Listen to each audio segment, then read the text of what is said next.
Un drame pour de nombreuses femmes. En France, les fausses couches concernent 10% des grossesses. Un sujet sociétal auquel le 12h45 de M6 a souhaité s'intéresser dans son édition du lundi 21 mars.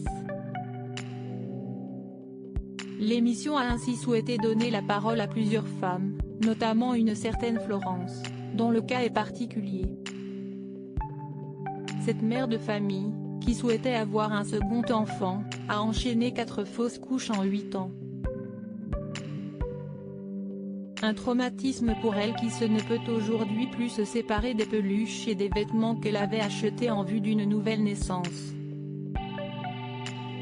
Le reportage a également listé les célébrités qui ont accepté de parler de leurs fausses couches, comme Amel Bent, Nicole Kidman, Céline Dion, Meghan Markle ou encore Marlène Schiappa.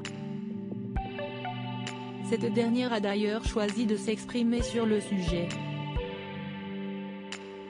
La ministre chargée de la citoyenneté a en effet dû faire face à cette terrible épreuve en 2021. Sur M6, elle a raconté comment cela s'était passé. « J'ai envoyé un texto à mon mari pour lui dire ce qu'il s'est passé, puisque je faisais une hémorragie, tout simplement. Il m'a dit mais quitte le déplacement. Je lui ai dit on ne quitte pas un déplacement du Premier ministre, ça ne se fait pas. Je me suis donc un peu réfugiée dans une voiture, en attendant qu'on puisse rentrer. » Marlène Schiappa, en parler c'était pour moi une manière de lever un tabou. Quelques instants après, constatant que sa collègue n'était plus à ses côtés, Jean Castex est venu aux nouvelles.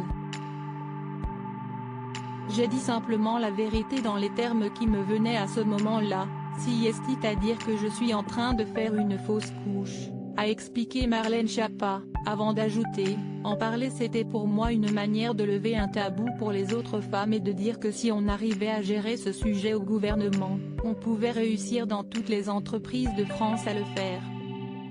La ministre, qui milite pour un bon accompagnement du corps médical pour surmonter ce difficile moment, a aussi confié avoir eu de la chance d'avoir été très bien écoutée par une gynécologue formidable. Loading Widget.